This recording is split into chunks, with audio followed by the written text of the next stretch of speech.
rare and balanced view on politics in today's world.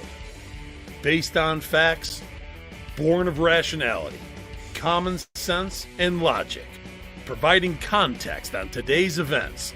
This is American Perspective with Rick Thomas. Hello, everyone, and welcome to American Perspective. I am your host, Rick. Oh, goodness. Things have just gone batty around here. It's batshit crazy. I think we've all gone to the bats.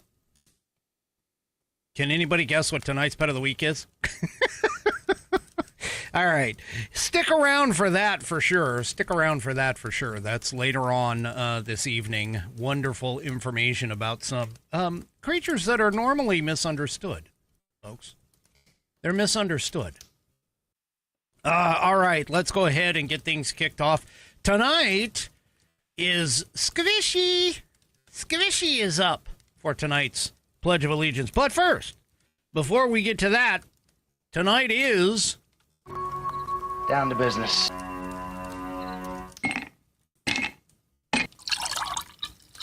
That's the nectar of the gods, baby. That is Whiskey Wednesday. It's like Taco Tuesday, but for badasses. And tonight, I am drinking out of the Four Roses single barrel. Bonnie's going to be happy with that. Yes, there we go. So, and it is, of course, in the True Grit Roots Network glass. Yeah, and there's the Stones, because we got to have them. Got to have them to drink with whiskey right there. There they are. There's three of them in there. Trying to keep it nice and cool. Cool it down a little bit.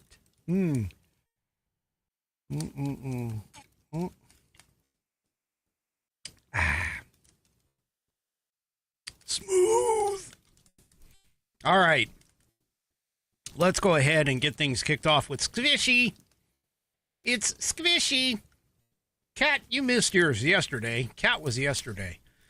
And Kat just joined us in the chat. Good to see you, Kat. Anyway, so tonight is Squishy's time. So if you are of mine, please stand. Ooh, Mama Five Kitties. Hello. How are you? Thanks for coming. All right. If you are of mine, please stand, remove your hat if you're wearing one like me. Place your hand over your heart and follow along with Squishy as she recites the Pledge of Allegiance. I pledge of allegiance to the flag of the United States of America and to the republic for which it stands, one nation under God, indivisible, with liberty and justice for all. Yep, and that was a wonderful rendition of the pledge. If you would like to hear your rendition of the pledge played here on the program, all you need to do is record yourself reciting or performing the pledge in your style, and then take that audio file, video file, whatever kind of file, and send it off to me. Send it to fans, F-A-N-S, at AmericanPerspective.online. Or, as our good friend, may he rest in peace, Buddy Weiser, used to say, you can share it. So if you're doing it on your phone and you share it, you'll have the opportunity to attach it to an email and send it off to me. Send it to fans, F-A-N-S, at AmericanPerspective.online. All right. Of course, it is Wednesday, so tonight's headline sponsor is the True Grit Roots Network. TGRN.net is our home on the web.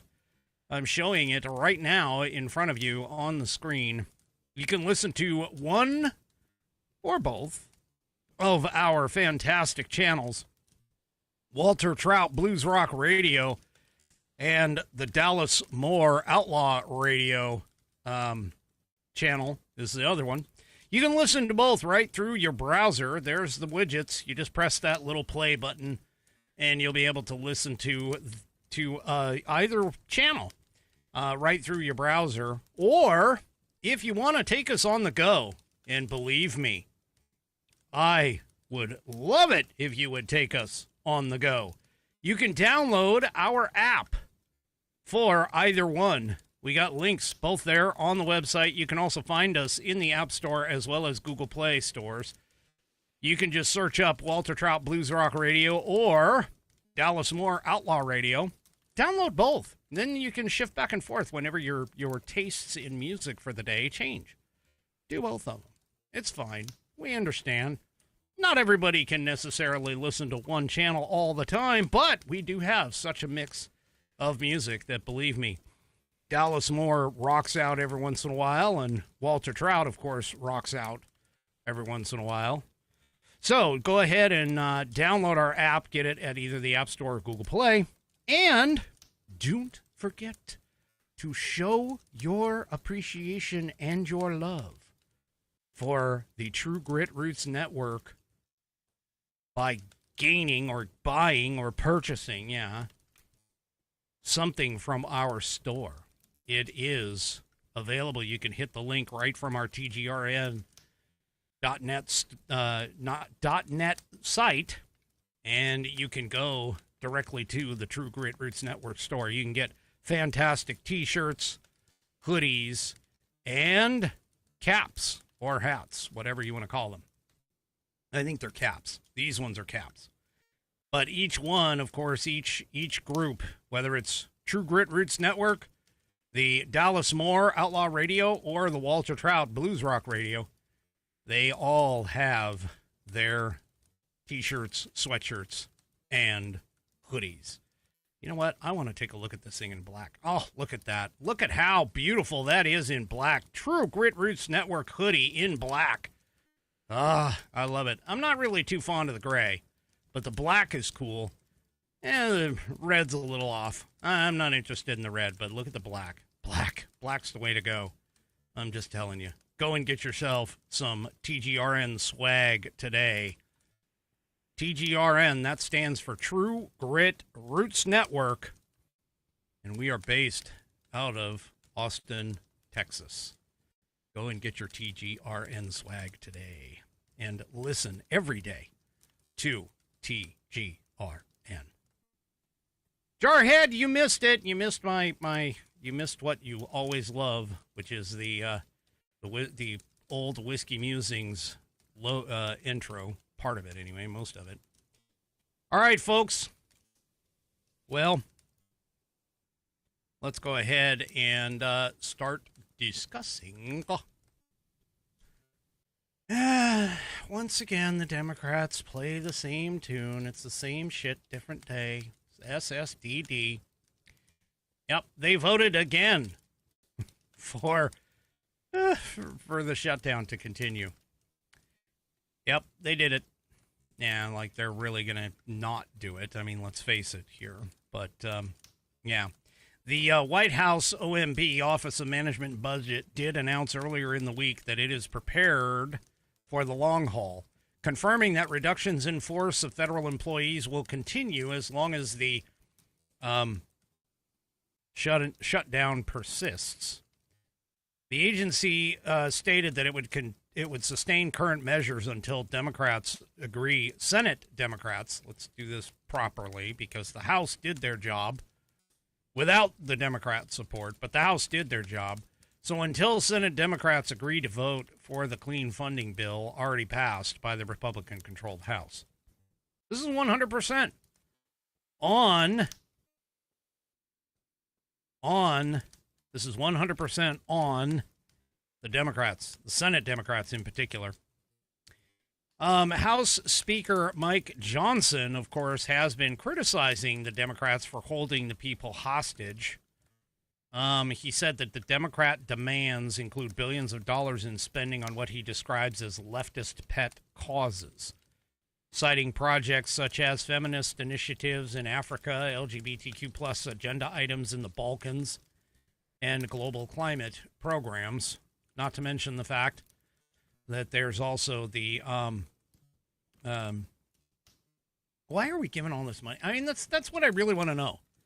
How did we get to a point where our federal government has grown so far outside of its constitutional boundaries that we're giving money to other governments? I gotta know. Article 1, Section 8. I'm telling you, it's really not that hard to read. There are, I think, 18 items. 18 items in that list.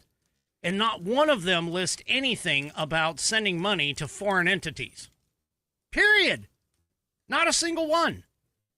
Not a single one discusses using money for healthcare or education or any of those other things, because of the fact that the Constitution was written in such a way, and it's in the Federalist Papers, it was written in such a way that basically said that the federal government is designed to do things that the states alone can't, and that the design was that the states would handle the day-to-day operations of Americans' lives. That's what the federal government is supposed to do. Federal government is not supposed to get involved in the day-to-day lives of Americans. It's supposed to be, think bigger picture of stuff. Anyway, Johnson also used an Obama quote against him. Well, against the Dems. So Johnson on Monday was saying during a press conference that Obama, during the government shutdown back in 2013, said, quote, Congress has to pass a budget that funds our government with no partisan strings attached. And that's exactly what the Democrats are trying to stop. They don't want to fund the government with no partisan strings attached.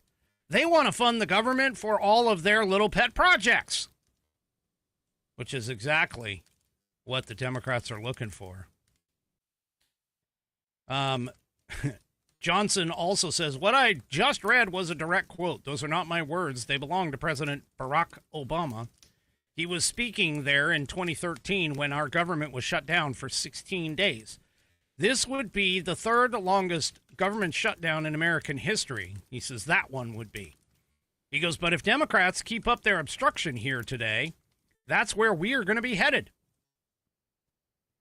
So, there you go. Yeah. Anyway, the longest shutdown in U.S. history lasted 35 days, spanning between December of 2018 and January of the following year. The second longest was a 21-day shutdown under former President Bill Clinton between December 1995 and January of 1996, followed, of course, by the shutdown under Obama. At 13 days, this shutdown, well, we're entering our 14th, so 13 days, this current shutdown is the fifth longest and is projected to drag on much longer. So, there you go. Yep. And once again, I just want to point this out because this is the truth. I just want to point this out. This is the Democrat shutdown. This has nothing to do with the Republicans. The Republicans did their job. They voted appropriately for the clean CR and voted to open up the government and keep it going for roughly it was a 7-week temporary funding bill extending fiscal year 2025 federal funding levels through November 21st. That's what they're supposed to do. So, yeah, there you go. I'm sorry, Ms. T. I didn't realize I lost my closed captioning. Here we go. Let's put it back. So there you go. Should be back on the screen now. My apologies. Anyway, well, as the funding and the shutdown and everything else, which really isn't, I mean, outside of the people actually involved in the shutdown, I'm just going to say the shutdown itself is not necessarily affecting everybody. So, again, it's only a partial shutdown, not a full shutdown. Oh, well, let's shift gears here for just a second. Because I got to tell you, if you think our privacy is, sacrosanct, if you think our privacy is, held above everything else, that Americans still believe in private communications, private emails, private phone calls, private all kinds of stuff, especially under Democrat rule, well, I honestly, I don't know what to tell you. Because the reality of it is that, yeah, you are not, privacy-wise, you're not going to, we don't have it anymore. We honestly don't have it anymore. So, and I don't mean to scare you necessarily, but this is definitely something you need to be aware of. So here, just the news. Congress collected 30 million lines of phone data as a part of the Trump January 6th probe. So congressional investigators collected a stunning 30 million lines of phone data mapping contacts between conservatives in the Trump White House in the name of investigating the January 6th Capitol breach. It basically was a massive dragnet that, of course, raises civil liberty concerns about the lack of limits on the ability of lawmakers to snoop on Americans' private phone calls. So this was collected, of course, under Chris Wray in the FBI in late 2023 by former Representative Adam Kinzinger. I'm glad he's out. He's not a GOP guy. He's not a Republican. He's a freaking Democrat. Anyway, the cache itself was offered to the Bureau on the eve of the 2024 presidential election as evidence without requiring a warrant, according to an FBI document memorializing the offer that was reviewed by Just the News. The memo stated that Kinzinger told the FBI that the phone data had been collected by then former Representative Denver Riggleman, an ex-Republican who was a staffer on the Capitol Riot Committee, who then later helped Hunter Biden's legal team in its efforts to cast doubt on the laptop belonging to Joe's son.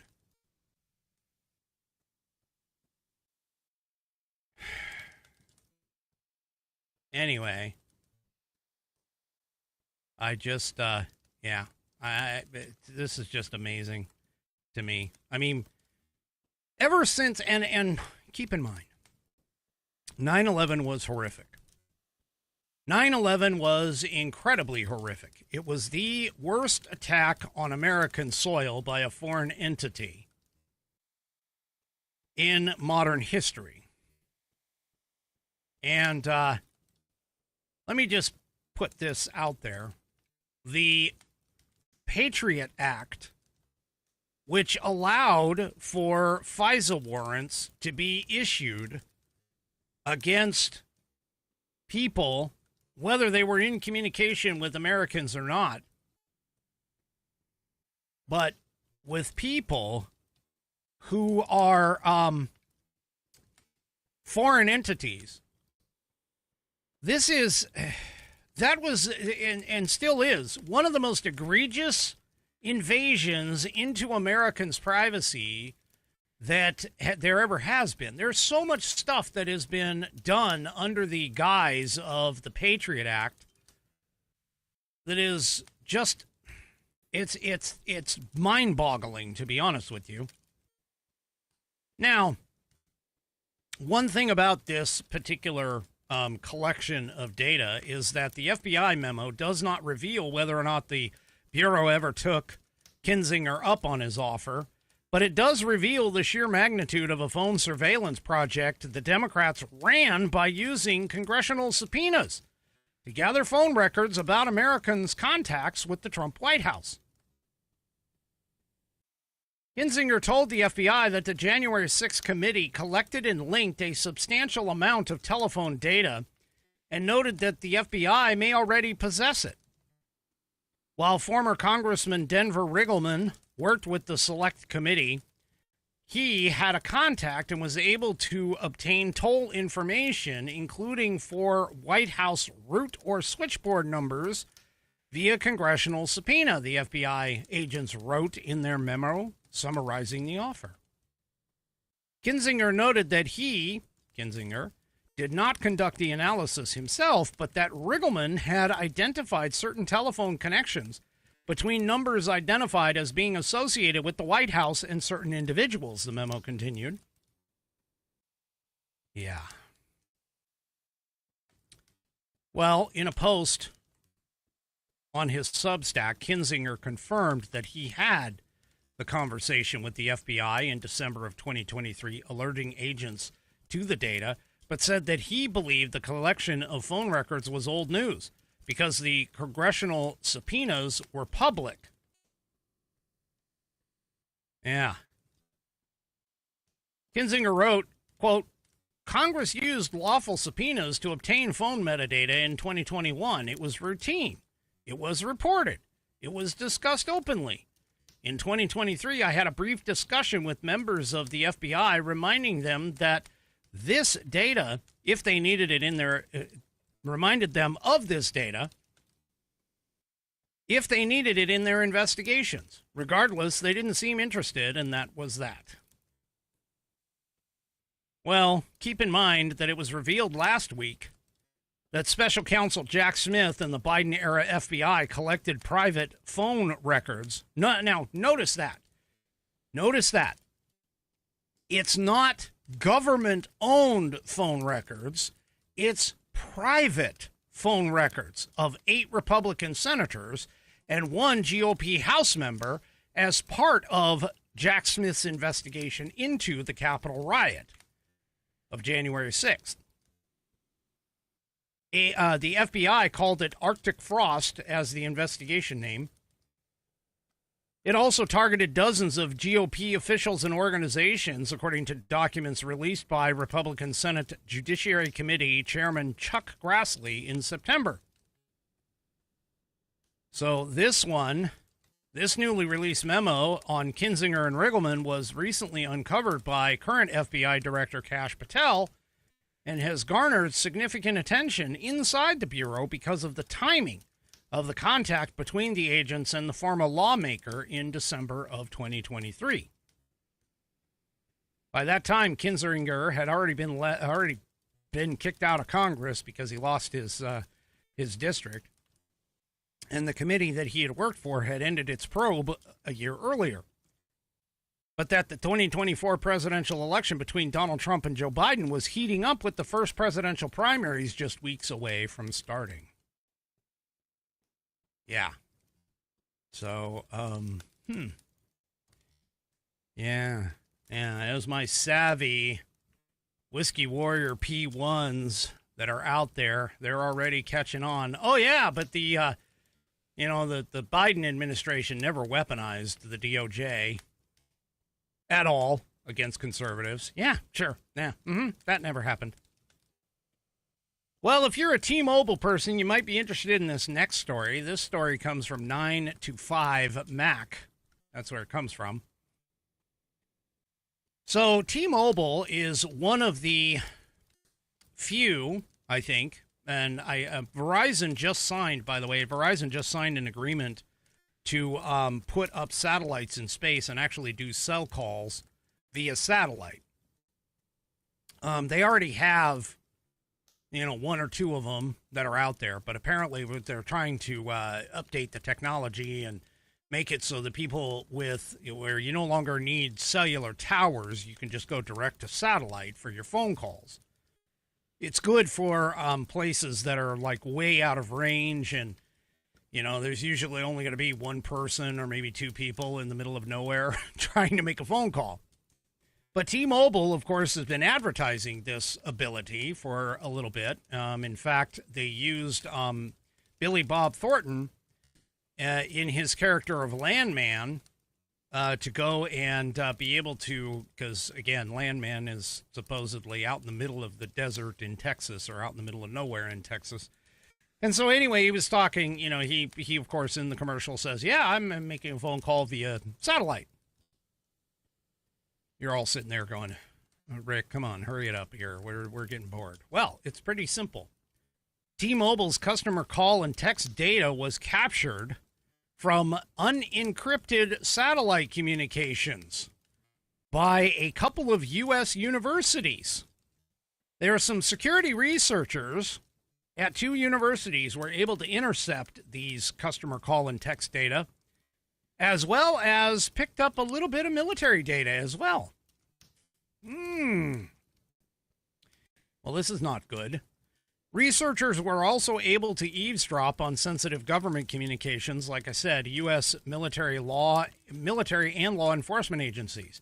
And they did all of it using nothing more than an $800 off-the-shelf satellite receiver system. Wired, which is where this comes from originally, Wired reports that, and again, they're incredible findings that this is even going to have to happen. But it's incredible findings from a study jointly carried out by the University of California, San Diego, and the University of Maryland. For 3 years, the UCSD and UMD researchers developed and used an off-the-shelf $800 satellite receiver system on the roof of a university building in the La Jolla seaside neighborhood of San Diego to pick up the communications of geosynchronous satellites in the small band of space visible from their Southern California vantage point. By simply pointing their dish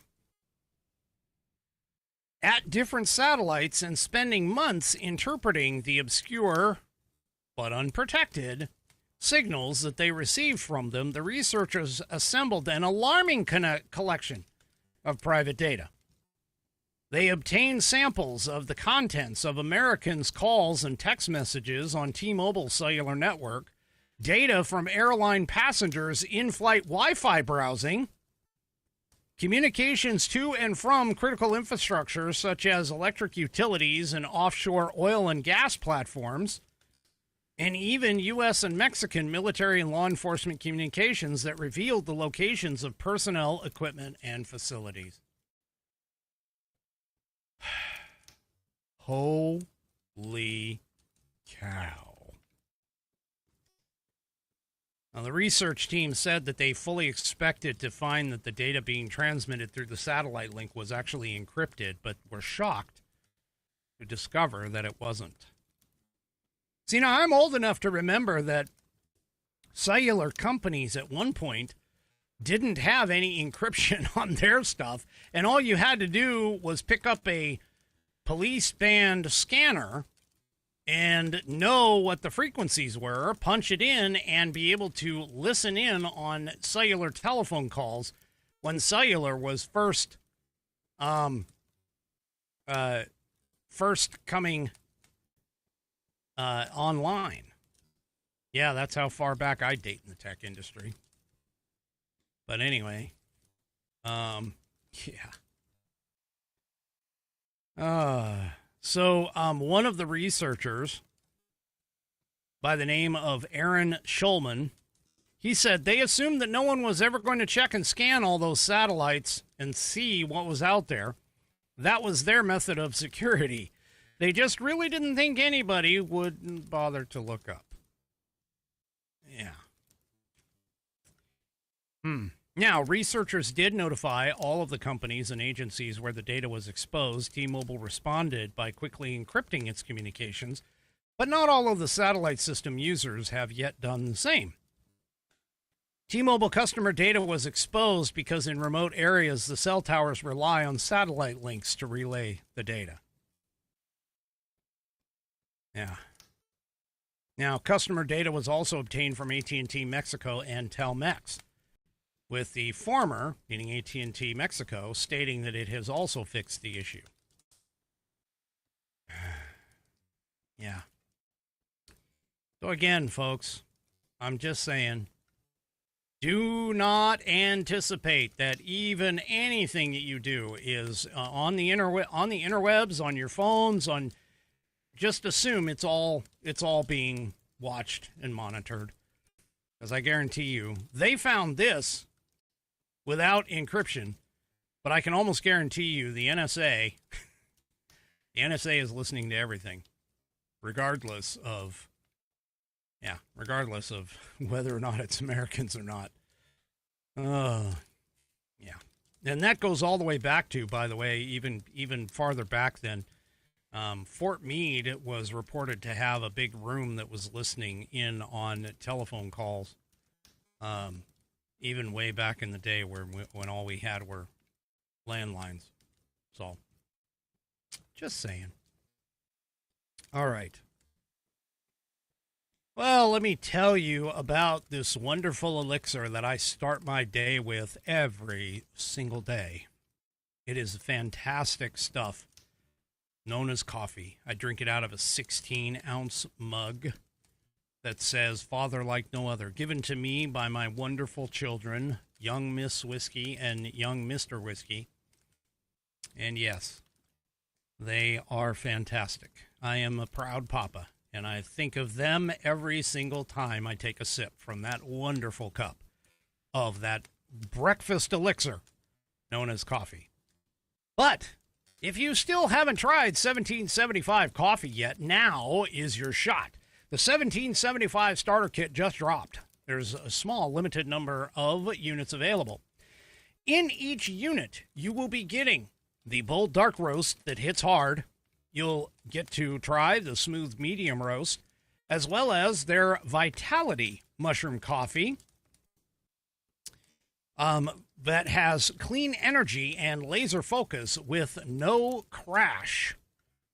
All of these coffees are single origin, small batch, toxin-free, and mold-free.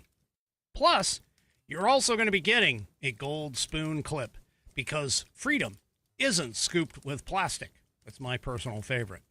You'll also be getting a frother that's strong enough to stir up your coffee and your mother-in-law's opinions. You know, that might actually even stir up your mother's opinions, too, if she is of the strong opinionated type. It's $170. Oh, I forgot to tell you about the black 1775 tumbler. It's all there. It's $170 worth of coffee and gear, yours for just $99. This is for the ones who have been watching 1775 coffee blow up on Rumble and wondering if it's actually worth it. Spoiler alert, it is. Go to the numbers 1775coffee.com/studio and grab your starter kit before they're gone. That's the numbers 1775coffee.com. So 1775coffee.com/studio. And that / for those that don't know, is the question mark key on your keyboard. 1775coffee.com/studio. And you'll be able to grab your starter kit. Bold beans, clean fuel, and a morning routine that stands for something, just like Rumble does. Go to 1775coffee.com/studio and grab your starter kit today. Alrighty. Well, you remember that Doge employee? That Doge employee that everybody called Big Balls? You remember when Big Balls got jumped in Washington, D.C.? Yeah. You remember that the August 3rd attack was one of the ones that actually triggered Donald Trump to decide to release the D.C. National Guard into Washington, D.C. to help clean up the crime that was there? Well, The trial is apparently over. And the two teenagers who jumped the former Doge staffer, Big Balls, avoided jail time. Now, they pleaded guilty to simple assault in a Washington, D.C. court yesterday. The boy and the girl, who are both 15 years old, they hail from Hyattsville, Maryland. They were sentenced to probation by the D.C. court judge just over 2 months after the pair were arrested for the attack on August 3rd, according to WUSA 9. The boy was handed a 12-month probation and allowed to return home under strict house arrest, while the girl was given a 9-month probation and remanded to a local youth shelter. Yeah. The teens also cannot contact each other or linger in D.C. beyond school, work, and family obligations, the judge reportedly ordered. Judge Kendra Briggs stressed she hopes the two assailants, who were not identified, learn from their stint on probation. Give me a break. They're not going to learn. They're not going to care. This is nothing. This is a frickin' slap on the wrist. That's all this is. That's all this is. It's just a slap on the wrist. They don't give a crap. They beat the guy up. You know, they injured him. They committed a full-on assault on an individual. And the judge said the juvenile court is focusing on rehabilitating youthful offenders, not for handing down punishments. Bull crap, folks. I'm sorry. Whatever happened to the idea that, you know, the power of deterrence? The power of deterrence. You make an example out of somebody. Make an example out of them. I mean, look, if they just went into a store and, like, stole a candy bar or something along those lines, okay, fine. But this is felonious assault here, people. This is felonious assault. They did this willingly. It's not like, you know, the Big Balls guy was attacking them and they defended themselves. No. They jumped him. They picked him out, they attacked him, and beat him up because he tried to stop a carjacking.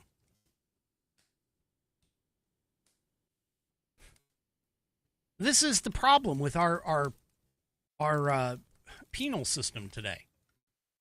I'm sorry. This is the problem with our penal system today. And especially in Democrat-run locations. They're all like, oh, no. No, you can't do that because, you know, he's really a good kid. He just had conflict in his heart that day. Bull crap. Make an example out of him. Now, I can almost guarantee you, if you look back in these teens' past, if they even had it available, I can almost guarantee you this is not the first time that they have done something of this nature.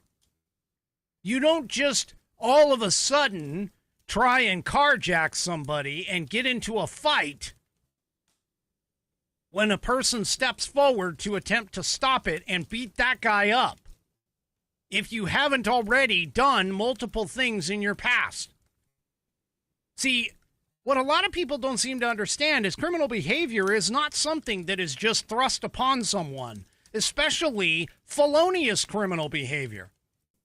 See, what happens is this is a buildup over time. It starts off with misdemeanors and getting off, of small charges and, maybe doing a little bit of in-house arrest or something like that. This is a buildup to these kinds of crimes. You don't just all of a sudden one day wake up, take a gun, and try to carjack somebody. It's not generally the process in behavior for this. It is usually after a series of things that all of a sudden you advance from low-level crime to medium-level crime to felonious crime. And especially, you don't just all of a sudden have two 15-year-olds decide to jump one adult male. It doesn't work that way. And especially being a boy and a girl. This is them, this is them honestly, again, just a slap on the wrist. That's what this is. You hit them hard, and they won't do it again.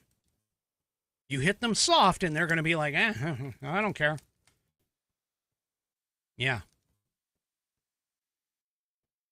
That's all that happens in these places. I mean, seriously, take a look at this photo. This is of Big Balls after he was attacked. Take a look at this. He's bloodied. He's got blood. For those of you on the audio portion of the program, his face is all bloodied. His body is bloodied. His shirt is off. He's got blood everywhere. He's got blood on his pants. He's just sitting there. He got beat down hard. This is not something that kids of 15 years old just, we just learned this yesterday. No.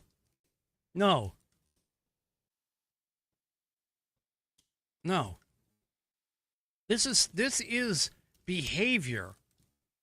This is behavior that has grown out of a series of incidences that have allowed these two to run rampantly free. It's no different than here in Seattle. They have a policy where it takes a juvenile something like 12 or 14 or 20 times, whatever it is. I think 12 is the number that I heard.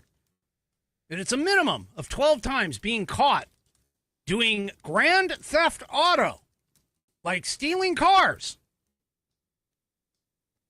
Stealing cars. It takes them getting caught 12 times before they're even put in front of a judge. See, this is the problem with our justice system today. We have given up the idea of the attackers. This soft on crime policy, just like the go stand in the corner generation. Go stand in the corner generation, which has literally almost no punishment whatsoever for these things. In some people's minds, that stuff does not work. You have to recognize that. You need to understand that, someday you're going to run across somebody who's, definitely a lot better. Yeah. So, it's just a slap on the wrist, folks. It's disgusting. It's disgusting. But typical of a Democrat in a Democrat-run city. I mean, that just is. So, here's just a description of the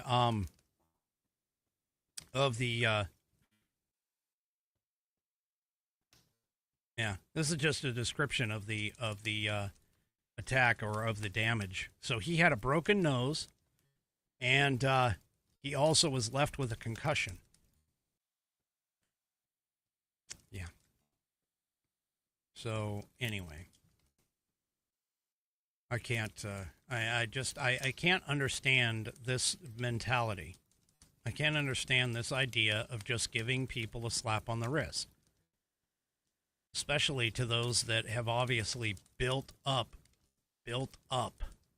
over time a resistance to these kinds of things. This is ridiculous.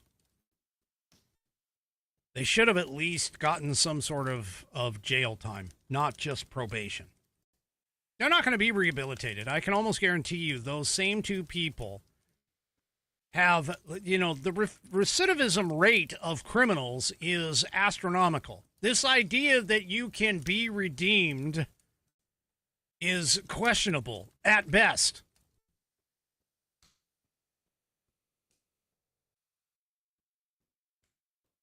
Anyway. All right. Well, speaking of crime, J.B. Pritzker. That's right. Donut hole governor himself. Well, I call him donut hole. He actually doesn't fit in the hole. He eats the whole donut. He's never met a donut shop or a buffet that he hasn't liked.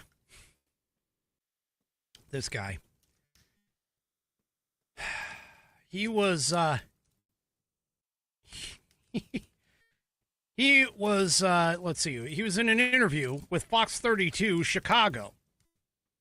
And Pritzker made the reference that prosecuting DHS officials and ICE agents for doing their job. That's right. For doing their job. He is suggesting that he's going to go and arrest them. What? So Pritzker told the reporter Paris Schultz, he's like, these people should recognize that maybe they're not going to get prosecuted today, although we're looking at doing that. But they may get prosecuted after the Trump administration because the statute of limitations would not have run out. Why do these people seem to think that just because somebody is actually doing their job, just because they don't like what is happening, enforcing federal government immigration law, federal immigration law? That's what these people are doing. They're enforcing, Title 18, U.S. Code Section 111. They're Title 18, U.S. Code Section 1324, 1325. There's a bunch of them. And they're doing their jobs. They're enforcing law that has been ignored for literally decades. And yet, these idiots are pretending to basically say, "Oh no, they're enforcing the law, so we're gonna go and we're gonna arrest them." Yeah, that's what we're gonna do.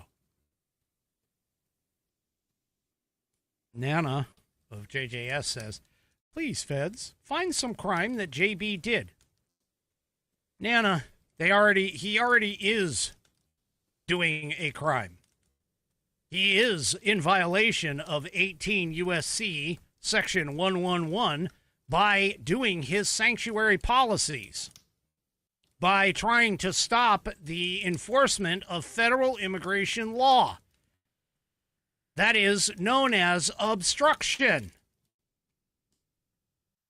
That's what he should be arrested for. Anyway, Pritzker did say that he was in talks with Illinois Attorney General Kwan Raoul and other attorneys regarding a potential criminal investigation into DHS officials and ICE agents. I'd like to see him try. I would like to see him try. I don't think this is going to go very far. Pritzker said, quote, "We're talking to the state's attorneys and attorney general to see how they can go at this because we want to make sure that they follow the law." Pritzker, you want to follow the law? It's pretty easy. All you have to do is enforce the federal immigration law or assist the federal government in doing so, just like you were sworn to do when you became governor. Yes, when you became governor. That's all you have to do. Now, in addition to that comment, Pritzker accused Trump of causing mayhem in the grounds of our state for merely having ICE agents there to carry out immigration law. He said, quote, "The President of the United States is causing mayhem in the grounds of our state. He is going after his political opponents. I don't know why anybody would look at the situation and not recognizing that he's moving forward or moving toward an authoritarian regime in his own image."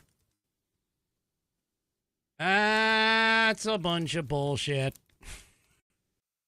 I'm telling you, Trump is probably the most constitutional president of the last three that we've had, meaning Trump, Biden, and Obama. Yeah. These people are just, yeah. Well, Tom Homan is quoted as saying, whether it's Pritzker, Newsom, Bass, or Brandon Johnson, you're welcome for us making your community safer. If you want to sit on the sidelines and watch us make your community safer, have at it. Shame on you. As of October 1st, ICE agents have arrested more than 800 illegal aliens across Illinois. Now, you recall that Tom Homan himself mentioned AOC as an example, and he called out the fact that AOC was violating the law.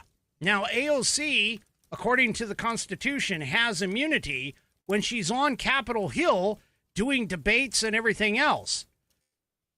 But she doesn't have it when she's not on Capitol Hill doing the business of the federal government. Governors and mayors do not have immunity from criminal prosecution when they break the law. Honestly, I am just looking for one singular constitutional sheriff to go and arrest these morons and show the world that the sheriff is the preemptive and premier law enforcement officer in the United States. I want that. I would like to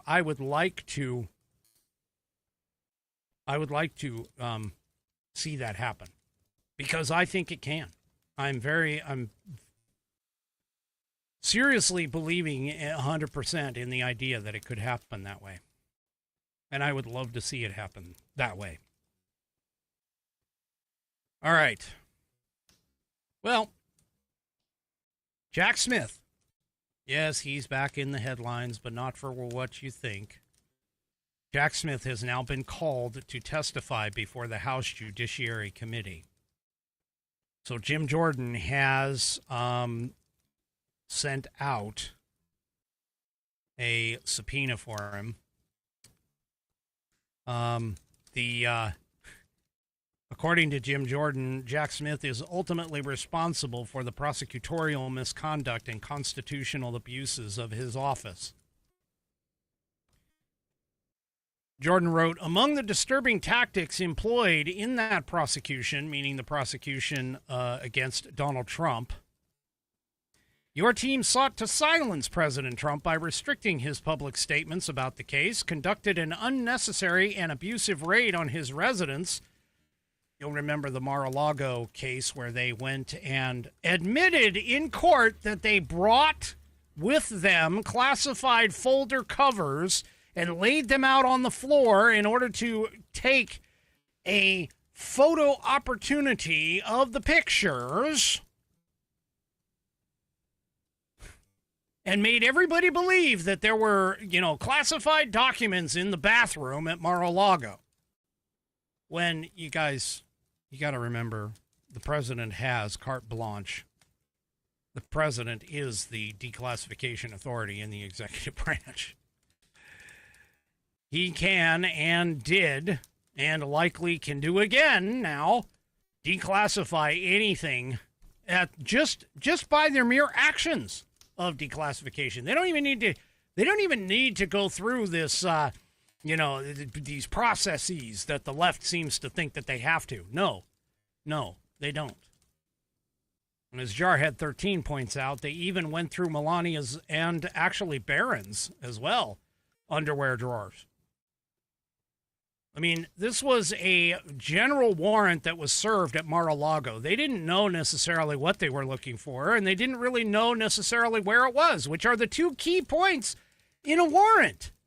Whenever you swear out a warrant, according to the Constitution, you need to know what it is you're looking for, and you need to have a reasonable expectation of knowing where it was within the house or within the property that you're searching. Because you need to be protected from unreasonable searches and seizures, which a general warrant would be an unreasonable search. These people.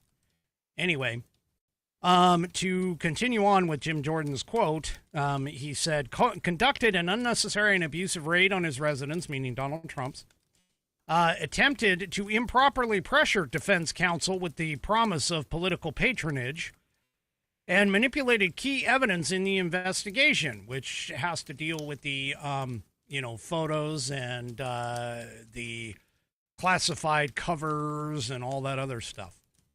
Jordan continued and says these actions undermine the integrity of the criminal justice system and violated the core responsibility of federal prosecutors to do justice. Smith's testimony, according to Jordan, is necessary to understand the full extent to which the Biden-Harris Justice Department weaponized federal law enforcement. And he's urging Smith to reach out to schedule a transcribed interview by October 28th of this year.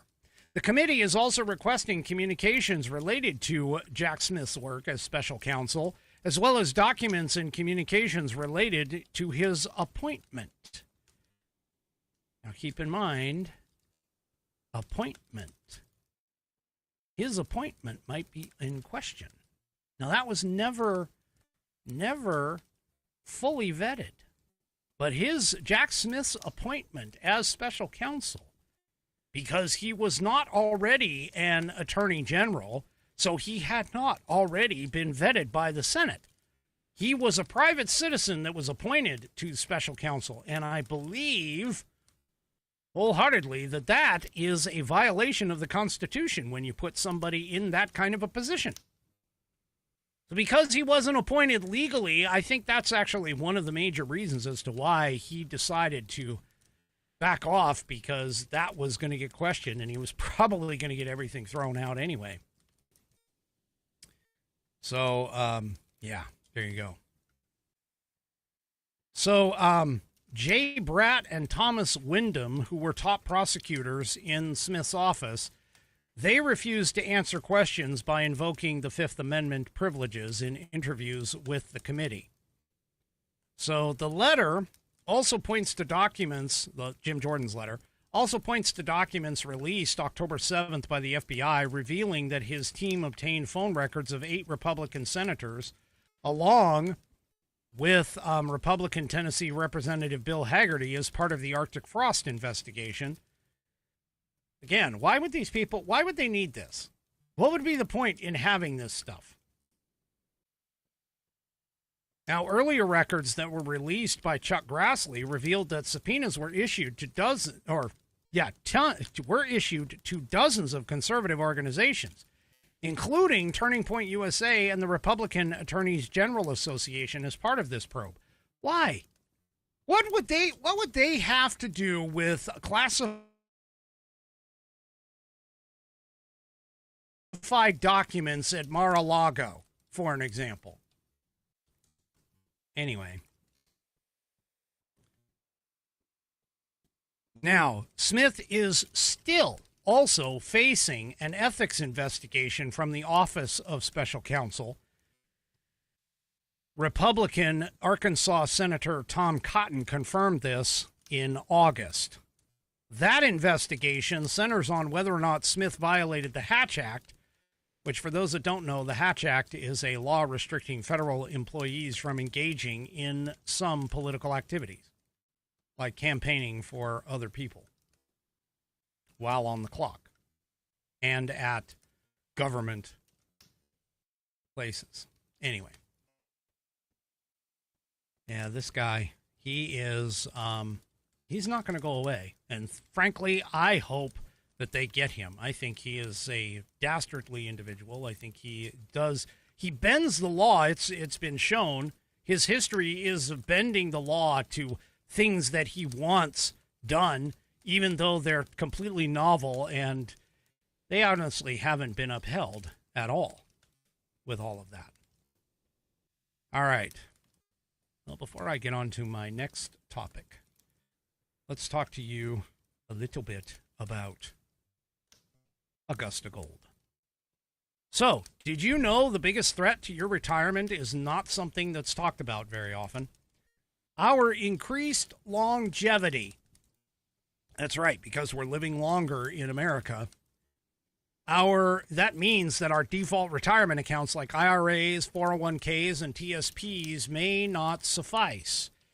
If you have over $100,000 in your retirement account, get instant access to a free 2-minute report from Augusta Precious Metals that reveals the one singular step that you can take to secure your financial future. To get that free 2-minute report from Augusta Precious Metals, text SAFE, SAFE, to the number 35052 today. Once again, to get access to that free 2-minute report from Augusta Precious Metals that reveals the singular one step that you can take to secure your financial future, text SAFE, SAFE, to the number 35052 today. All right. Well, Obama is starting to come back out because the Democrats are literally floundering and drowning in their own crap. Okay? Anyway, Obama has popped up, and, he, it's kind of interesting, by the way. I just want to point this out. For all the times that I've even said that Trump is a narcissist, that people look at Trump and they say, oh, yeah, he wants to be in the middle of the spotlight, and he's the one, and, he's the one, he wants to talk about Trump, he wants to talk about, everything that Trump does good, and so on and so forth. Guess what?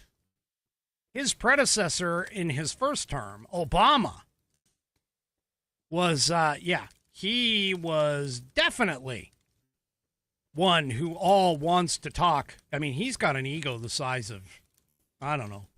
His head's so damn big, I'm surprised that he can actually fit through the doorways in several places. Okay? But, Obama, of course, is now being trotted out. And he is talking about the possibility, in his mind, he thinks that Trump is looking to steal and rig the next election because of, believe it or not, wait for it, the Louisiana case that's in front of the Supreme Court that got heard today. Yeah.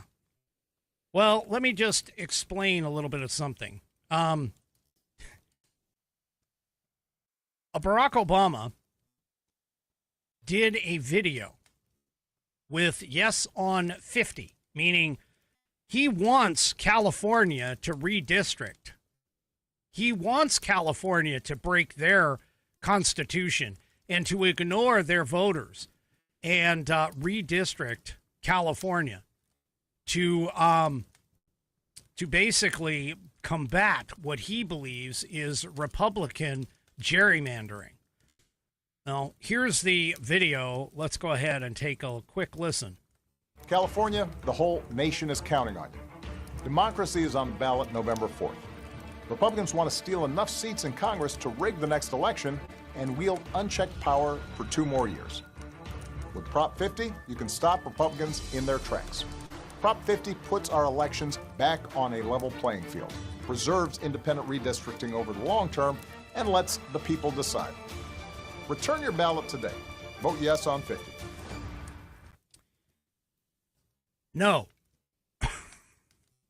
vote no on 50. If you're in California, vote no. Everything that guy just said was a bunch of crap.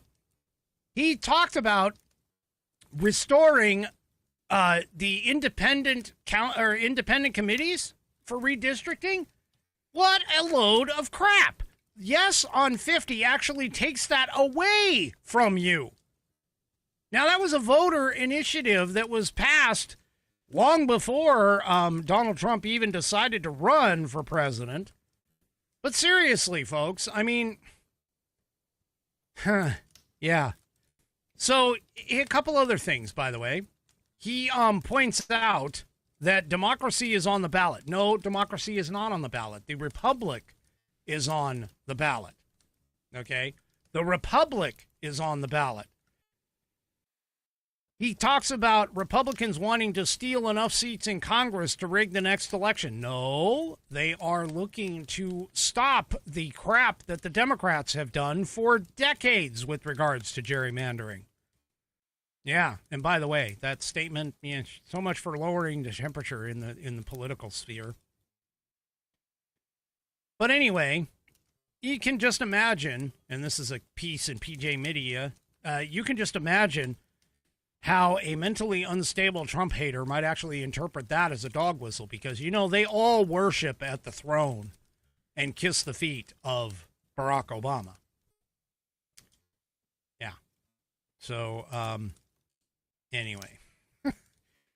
Yeah. Do not vote no. Vote no on Prop 50. Just that being said. Now, there's a couple of things that have popped out, by the way. So, yeah, there's, James Comey, who is now under investigation and charged for a pair of felonies for lying to Congress, leaking info to the media during the 2016 campaign, all of this while Barack Obama was president. Not to mention the fact that Comey was actually handpicked by Obama to run the FBI. Yeah. Let's talk about the Russia collusion hoax and the wiretapping that was being done in order for the Russia collusion hoax to even come into play. Yeah, all the wiretapping on all of the incoming Trump administration. Did we just forget about that? I know I didn't.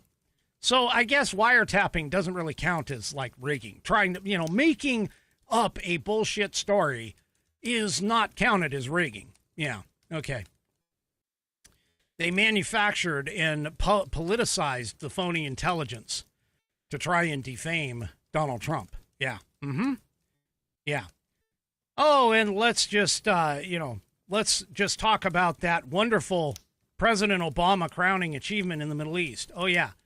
The 2015 nuclear deal with the Iranian mullahs, where Iran would have had the legal authority to restart their nuclear development in, wait, what year? Oh, yes, 2025, folks. So what did Donald Trump do? Donald Trump gave him a crater. 3 of them, I think, if I recall. Anyway.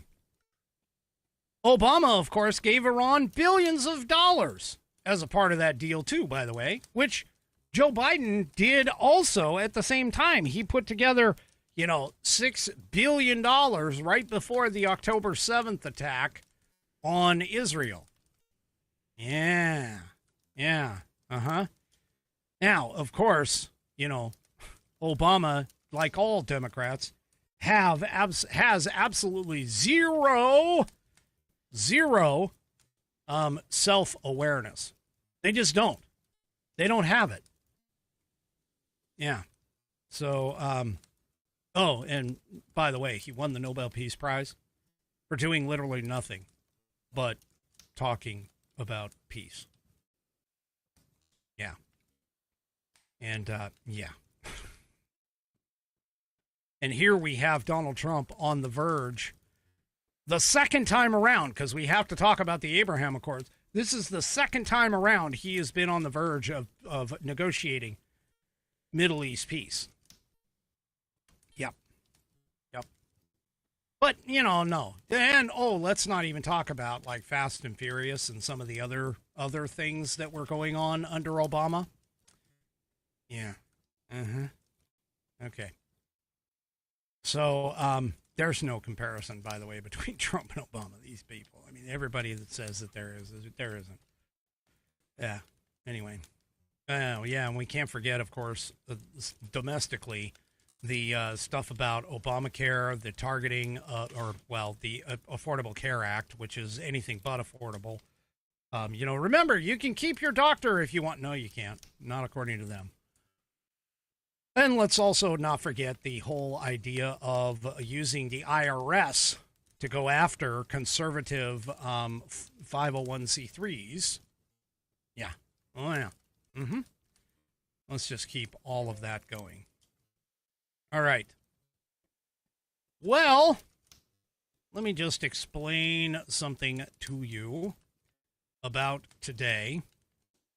Today we had the second hearing at the Supreme Court over the Louisiana case, where the redistricting case, where they were essentially being told to create a secondary, what is considered to be a black district, that they were being forced by the courts to create not one but two predominantly black districts.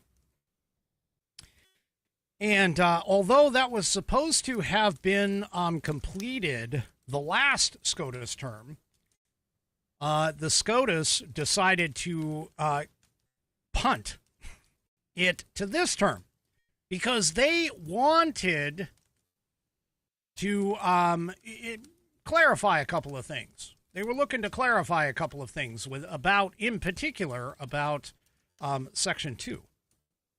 So they heard oral arguments today. And this is coming out of Politico now, so you can tell this is going to be a leftist slant in all of this stuff. But the conservative justices of the SCOTUS are signaling a little bit of skepticism over the idea of keeping Section 2 of the Voting Rights Act in play. So the Supreme Court heard the arguments, and they're kind of looking at this and sort of asking some really good questions. For an example, one of them came from the idea that they're basically going to take out the idea that, using race in today's day and age as a criterion for redistricting, sooner or later that's going to have to get changed, because realistically that was put in place to counteract, and this was, back in 1965, 1968, the civil rights years. It was only supposed to be a temporary solution, not a permanent one. Now, Brett Kavanaugh, who is likely to be a swing vote in this particular case, he grilled the NAACP's Legal Defense Fund's lawyer on whether race-based redistricting should be allowed long-term. He said this court's cases, in a variety of contexts, has said that race-based remedies are permissible for a period of time, but that they should not be indefinite, and they should have an endpoint. Now, for those of you who watched the SCOTUS, this was sort of the argument that was made at the same time when we were talking about race-based admissions in universities, where the Supreme Court actually struck down the idea of classifying people based on their race in university admissions.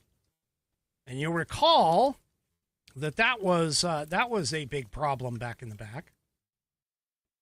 So here, Kavanaugh, Kavanaugh's desire for a time limit resembled the Supreme Court's treatment of affirmative action in higher education.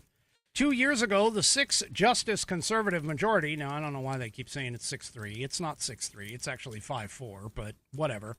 Anyway, majority overturned decades of prior precedents and struck down race-conscious admissions policies, in part because the court found that racial dynamics in society have evolved. They have, folks. Our society, regardless of what anybody wants to sit here and complain about, our society has evolved to the point where race should not need to be considered anymore in anything, and especially in terms of this redistricting. Like I said last night when I first talked about this case, okay, it should only go off of population. Forget this idea of, oh, who votes Democrat, who votes Republican. No, just say, hey, here's a plot of land, here's 750,000 people in it, and there you go, there's your district.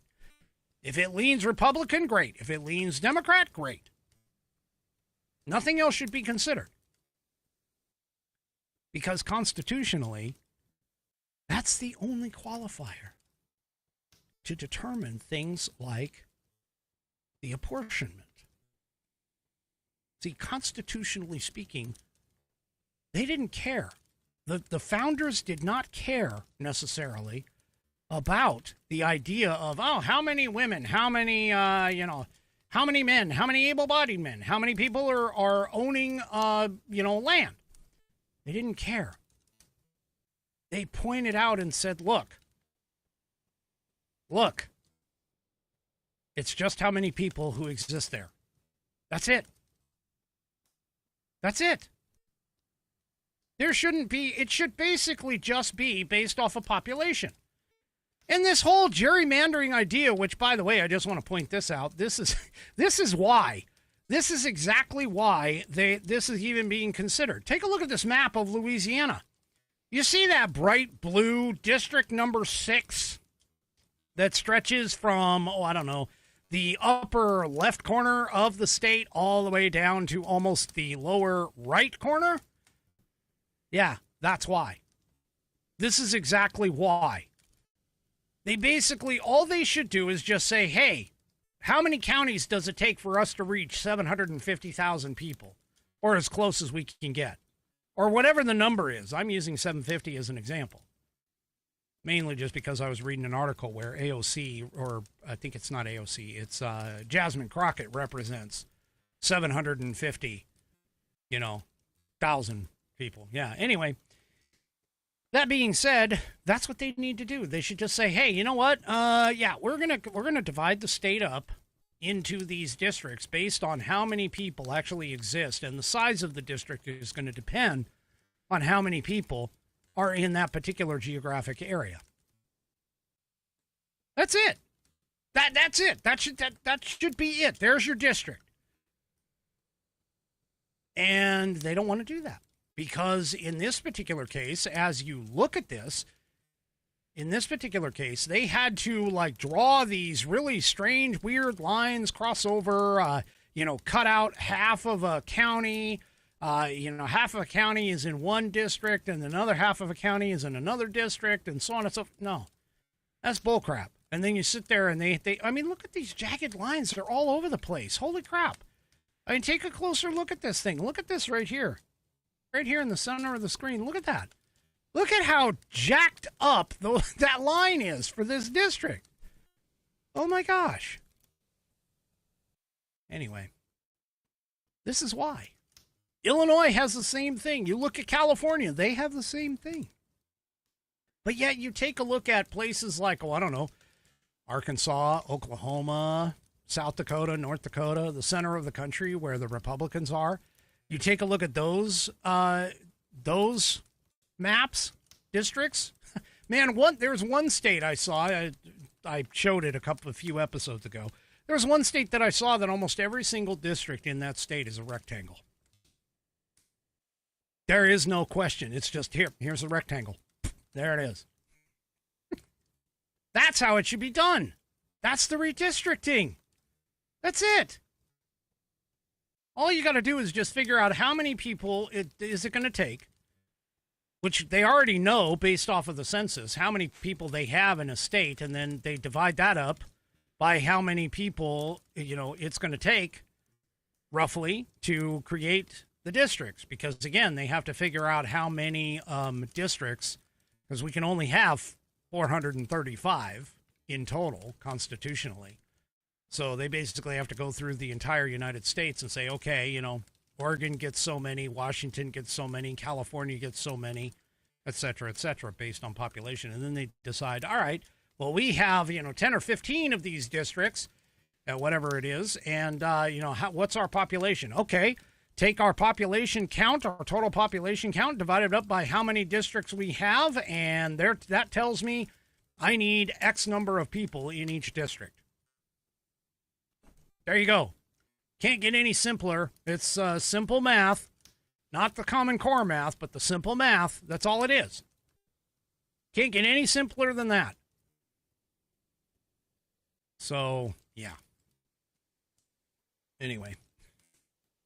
And especially now, if you sit here and you think, okay, now wait a minute.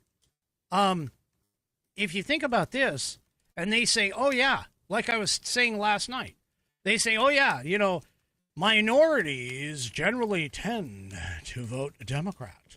Well, that's not true anymore. 2024 demonstrated that. There's more minorities that are now voting for Republicans, in particular, have voted for Donald Trump in the last election than anything anymore. And it's like, why would you even consider, what would that matter? Minority representation? No. How is it, okay, I just got to ask a question. How is it that a representative to the United States Congress, in particular the House of Representatives, can basically say, hey, I represent black people? Well, what about the white people that live in your district? What about them? Or the Asian people that live in your district? Or the American Indian people that live in your district? Or any other frickin' race that live in your district? Why are you sitting here just saying, hey, look, I represent the people of my district. Period. I represent Americans. That's it. That's all you need to do is represent Americans. And if they vote for you and you become their representative, just do what they want you to do. That's all there is to it. And these morons can't seem to figure that out. They gotta play, again, this is the Democrats. They have to play the race card. They must invest in identity politics because they cannot exist without it. You take that identity politics away and they have nothing left. They certainly don't have good policy. Because if they did, they wouldn't be in the toilet right now. Anyway, Gorsuch also, by the way, going back to the political piece, Gorsuch also pressed the NAACP lawyer on if the court should be allowed to intentionally discriminate in order to not dilute a minority voting bloc. Nelson reiterated in his mind that, or her mind, I don't know if it's a he or her or whatever, for all I know, it could be non-binary. Anyway, reiterated that it wasn't discriminatory for states to keep race in mind as they draw voting districts. Oh, it is a she. Okay. She also later told the justices in the second round of questions that it would be reckless to decide that somehow if Section 2 is no longer needed simply because it had been so successful in rooting out racial discrimination in voting. What? Yeah. Well, as expected, the three liberal justices, of course, fought about all of this. They, of course, you know, have you ever seen those memes? I've seen the memes, but have you ever seen the memes where they have like a minority colored individual on the ground? These are graphics, so they're not like actual people. But they have a minority person on the ground and then another person up on top. And they label the person on top who's giving CPR to the person on the ground. The person on the top is labeled as a Democrat. The person on the ground is labeled as racism. And you hear the Democrat saying over the body, come on, live, we need you. Yeah, that's exactly what's going on here. See, the Democrats need racism. They need you to hate each other. They need to be able to, again, identity politics. They absolutely need those things in order to survive, because none of their policies work if you don't have anything to hate in terms of one another. That's what they're going for. They've got to keep you divided because, Lord forbid, if we actually became united once again under the very founding principles and values that this country was created upon, meaning that all men, meaning human, are created equal. That among our rights are the right to life, the right to liberty, the right to pursue happiness. Yeah, that would really suck for all of us to get back to that principle and value and foundation. Yeah. All right. Well, folks, it is now time. It is appropriate for this time. It is October, by the way. And so let's get into tonight's Animal of the Week. Yeah, I know, it's Pet of the Week, but it's Animal of the Week tonight. All right, tonight's Animal of the Week is, I don't know if it's really much of an animal. It's a mammal. It's a mammal. And it's fitting because it's October. October, of course, is, Halloween. And one of the things that Halloween has around is, of course, bats. So this image comes from a short video that was sent to me by none other than the Queen herself. The one that when her feet hits the floor, Satan looks up and says, "Oh shit, she's awake." That is Bonnie over on Rumble. Here's what Bonnie says. Bonnie says, "Hey, Rick." That's an interesting greeting. Hey, Rick. Anyway, she continues. She says, "Our neighbors back at the end of May put up a bat house, not a cat house. Okay, they weren't looking for, prostitution. A bat house." And she says, "Yes, it is a real thing in Florida." I got a clue for you. It's a real thing here up in Washington, too. But anyway, she goes, "At night, they fly away and come back before sunrise.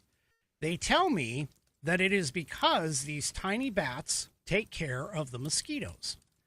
Side note, this neighbor is apparently a Florida fan. So he is, quote unquote, bat shit crazy. She says, "They are great neighbors, but not sure I like the bats." Well, I decided to dig into a little bit of bat lore, myth, and fact.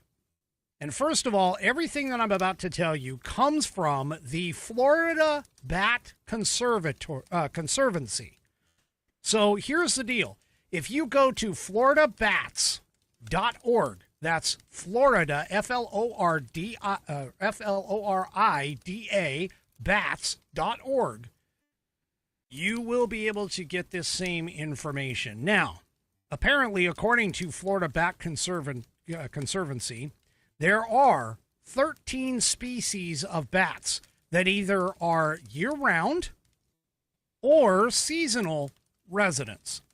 All 13 species are what they call insectivorous, meaning that they eat insects. All 13. Some form colonies. So this obviously is one that forms a colony. Some roost alone. Now, there are 7 of those 13 that have, on occasion, been found in Florida, but they don't normally live there. These are referred to as accidental species. 3 of those 7 are from more northern climates and also eat insects. 4 are from more tropical regions and feed on nectar, pollen, and fruit. Now, the latter, meaning that last group, has only been found in South Florida and the Florida Keys. So the farther south you go, that's what they get. Okay? Now, they have, by the way, here, I'll pull back, and here, they have the species of bats here. So you could go through and try and figure out which bat that is. in terms of that, but they have even more information. For an example, here's some bat facts. Bats are unique in the fact that the bat is the only mammal that can actually truly fly. And most of us think of birds and we think of like birds of prey. We think of, the eagle, the hawk, the owl. Those are not, those birds don't actually fly. They are called gliders. The same thing with flying squirrels. Flying squirrels don't actually fly, they just glide. Okay? But these are the only mammal that can actually truly fly. All right? They fly with their hands. So that's what they have, is they have hands, and that's what they fly. Bats eat a variety of things, including insects, fruit, nectar, fish, and small vertebrates. But only 3 species actually feed on blood. Those are the vampire bats. That's right. Which, by the way, there's not a single vampire bat in America. There is not a single species of vampire bat in America. So you don't have to worry about any of that. All right? Now, the largest bat in the world is known as the Malayan flying fox, and it is a fruit eater. Now, bats by themselves are beneficial. Okay? 70% of the world's bats eat insects. One bat can devour up to 3,000 insects in a night. Most of them eat their body weight in insects each night.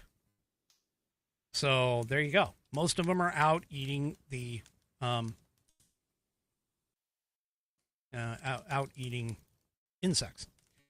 Now, here, bats are often misunderstood. One of the things that everybody thinks of is that bats are blind. They are not. Bats are not blind. They actually have the same 5 senses that we do: smell, hearing, tasting, seeing, and feeling. Some bats, however, have highly developed sonar capabilities, and they use echolocation. Bats do not attack people, and they generally won't get tangled in your hair. Bats are actually quite timid and basically ignore humans. Now, they can carry rabies. However, okay, all bats are not rabid. All right? Studies have actually shown that less than 1% of bats actually contract rabies. And when they do, they usually die within 3 or 4 days. So there you go. Now, don't pick up a bat that you find on the ground or someplace that they don't belong. All right? Because you don't want to pick one of those up and they have, they react in self-defense and bite you. All right? Now, I have bats. I have bats in my barn. I have a barn that actually is kind of ripe the way that it's built. It's sort of built like a bat house. And I've actually had bats, fly in and around and over my head and stuff when I'm up in the barn late at night and stuff. So anyway, bats, according to the FloridaBats.org website, bats are actually threatened. They are disappearing at alarming rates. And most of it has to deal with, due to development and vandalism. Those are the greatest threats. Most of the bats that live in Florida prefer to roost in mature or dead trees or in caves.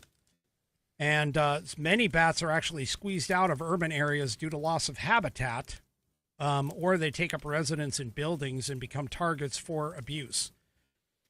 So there you go. Now, you can actually build a bat habitat. And you can check this out at Florida Bat Conservatory. You can actually build backyard bat houses, which is what this picture was of a bat house. And this one actually looks a lot like the version that they have for the backyard house that they show on Florida Bat Conservancy website. So here you can see the plans. You can download a PDF of this, And this looks like, their, what do they call it? The breeding house? 3-chambered nursery house is what they call it. So, yeah. So there you go. And that pretty much is about it. So don't worry about the bats. They're not going to hurt you. They don't attack you. They're not like the scary things in the movies, They're just out to have a little bit of fun with the insects and eat their weight in insects for that.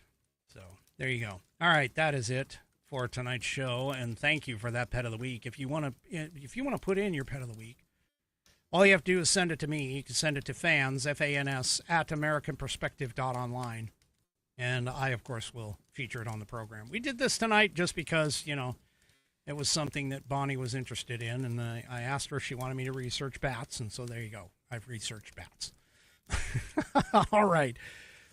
That is it for me for this evening. Do me a favor. If you haven't already, head on over to rumble.com. Get yourself an account. It is free. And once you are signed up and signed in, make sure that you search up the American Perspective channel and hit that green follow button to get notified every time I go live. Also, too, don't forget to hit those thumbs up, thumbs downs, or if you're 3 Chevy, the thumb sideways across all of my platforms, whether it's X, YouTube, Facebook, or, of course, the aforementioned Rumble. We will see you tomorrow night, 5 p.m. Pacific, 8 p.m. Eastern Time, right here on American Perspective. Have a great rest of your evening, and good night, everybody.